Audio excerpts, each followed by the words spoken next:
Welcome back, I'm Justin Hogg from RightSource. Today we're going to have a little chat about budgets and whether you need them. There's a lot of chat out there. I see a lot of posts on LinkedIn and blogs on the internet about, if you're a business you need to do a budget, and if you don't do a budget you're not going to succeed. Well, in my point of view, if you're running a successful business or you want to run a successful business, do you need a budget? No, you don't.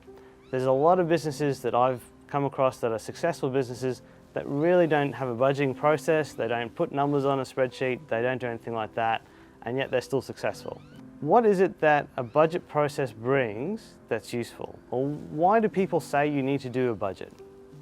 Well, the first thing that a process like a budget brings to you is that you start stepping through what is your goal, why are you here? So what are you doing your business for? Is it because you love selling coffee and you want to run a barista machine every day? You might be wanting to help kids learn how to swim, so you're running a swimming outfit. Whatever it is you're doing, there's a reason behind you doing it, and that's your goal. And if you're running a business, you need to be clear on your goal, because that is what gives you direction. So that's the first thing you need to do. The second thing that you need to do when you're running a business is understand, well, you've got this goal, you know why you're here. How are you going to get there? So that goal might be teaching all the kids in the neighborhood how to swim. Well, that's great. How are you going to do that? Now, this process is where you start developing a business plan. You can get very formal in the documentation of that, but what it is that's important when you're starting to think about how you're going to do your business is to write it down. Now, doesn't matter what format, how you do it, just start writing it down, because it gets it out of your head and puts it on paper. Once you put it on paper, it allows you to, one, not be thinking about it all the time because you put it on paper, but two, it allows you to critically assess it.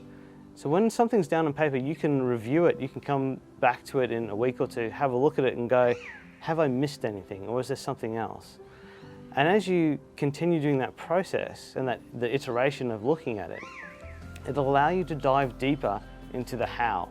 So you might start off with using the swimming example still. Okay, well, I need to find a pool. Okay, I've got a pool, I need to rent it. Well, now I need to rent it, I need to put it on social media. So to do that, I need to brand. So to get a brand, I need to register a company. To do that, and it gives you those steps you need to do. And this is actually the scary part of it, because as you go through those steps, there might be a step you come across that you can't do. And that is very confronting when you have a passion, you have a goal you want to achieve. If you start putting down the steps and those steps come with a solution that isn't achievable, that's actually quite scary. But that process of setting those goals and then working out how you're going to get there is what allows businesses to succeed, because they understand where they're going and they understand the steps to get there. Once you get that, it's a matter of following the steps. So how does this all tie into a budgeting process? Well, in doing your goals and how you get there, that's often what people put in a business plan. That's what a business plan is talking about. So, well, this is my goal and this is how I'm going to get there. And quite often a business plan is written. A budget is a business plan in numbers. So basically it's taking your business plan, how you're going to get there, and putting that down in a numerical sense to go, well, okay, I need to rent a pool. Well, how much is that going to cost? Put that down. I'm going to pay for social media. How much is that going to cost? Put that down. So really your written business plan and your budget should sit side by side to show you how I'm going to get there, how much is that going to cost, and how much am I going to make. And similarly, at the end, we'll show you, is this viable? If it's going to cost you this much and you're only going to be able to sell it for a certain amount, are you actually going to make money out of this? Is it going to, or not even make money, is it going to be sustainable? Is it something that you can keep doing? Because if you can't keep doing it, you either need to change how you do it, where your goal is, or do something completely different. And again, this whole process, that gives you knowledge, that gives you the power to make the decisions to make that business successful. So to go back to where we started, do you need a budget to run a successful business? I would still say no, but you need to understand where your goal is, how you're going to get there. How you capture that is up to you. What works for you, you might just want to stick with the written. The numbers might work, but it's really up to you how you do it. Okay, so I've hooked you in, you're gonna do a budget, good call. So now, the first question is, well, how long? What time period do I do? Well, that's a good question. Now, most people say a year. I think that's because a year everyone's familiar with. We have a birthday once a year, Christmas comes once a year. So a year seems like a good time frame. Well, it really depends what you're doing and what your goals are. So if your goal is to have a business up and running in 3 years, that's a good time frame. If your goal is you want to increase revenue to put your business on the market in 6 months, well, that's probably your time frame, 6 months. So your time frame is really up to you. A year is generally good because everything happens once in a year, and it's a good place to start. It gives you a good overall picture. But if you only want to look 6 months ahead, or you want to look three years ahead, there's nothing wrong with doing a budget over that time frame. So it's up to you. I would recommend starting with a year, so that's what we're going to do. Oh, actually, one of the funny things we haven't touched on is, well, we sort of agreed that budgeting, there's some value in it. But what is actually the point of budgeting? We didn't really, like, a lot of people tell you why, which I've done, but what's the point? So you get these numbers on a page, great, that tells you how you're going to get there. Well, how do you use that? It's just numbers on a page. That's what I want to go into next. I want to actually show you an example of, okay, you've done a budget, you've had a month of trading in your business. What value does having that budget then give to you? Now that you've got a budget, what we want to show you is how you use it. Like, let's use this budget in anger and see what it brings, because that's when you start to get the value out of it. So we've got an example company here where we've done a budget previously, which is that column, and now we've got actual results to compare about that budget. And let's just have a look. So basically, if this was the monthly result and you're getting this report, you're going, okay, actual budget, what is it telling me? Okay, where you want to look is where there's a variance. So when the actual and the budget hasn't equaled, now it doesn't matter whether it's above or below budget. So a lot of people say, oh, you can't spend more than the budget. I don't align to that. What you want to spend is what the business needs. What the budget tells you is that need more or less than what you thought it was. So we can look here, now we'll start with income.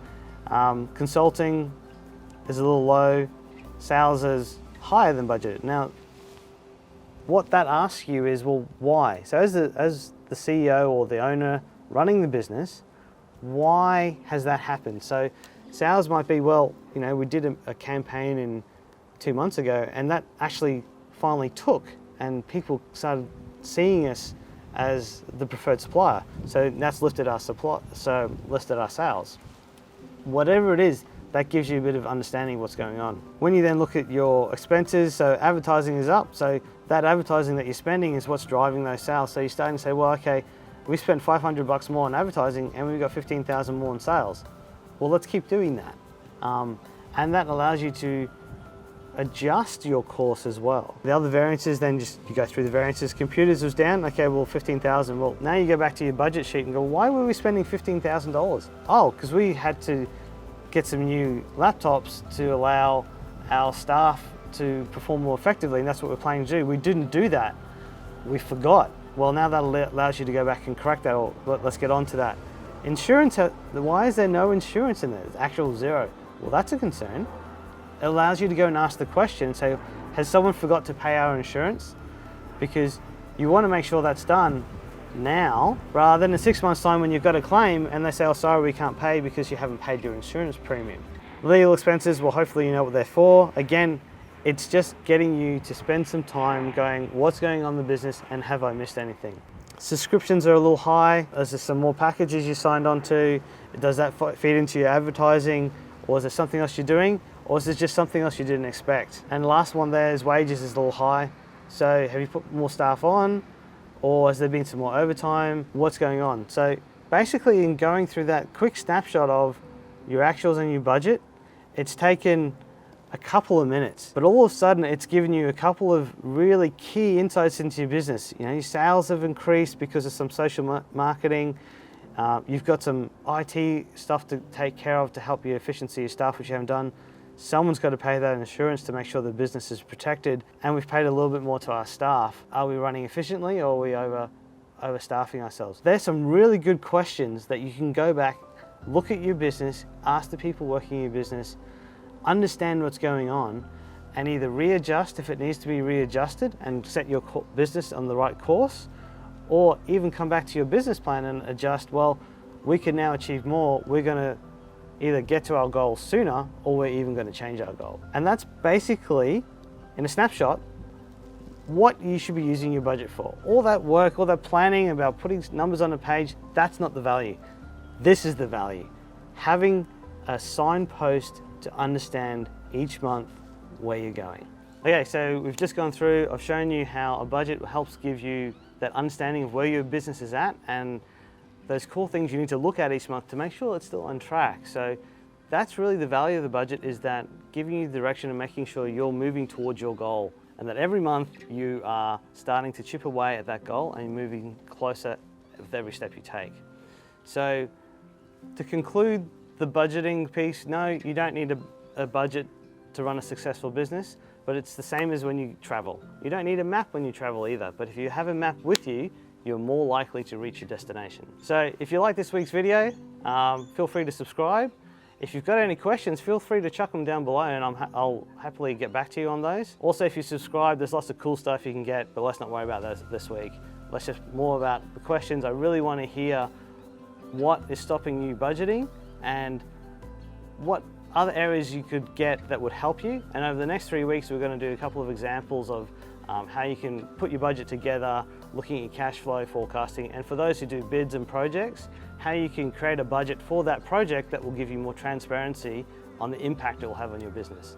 Thanks, see ya.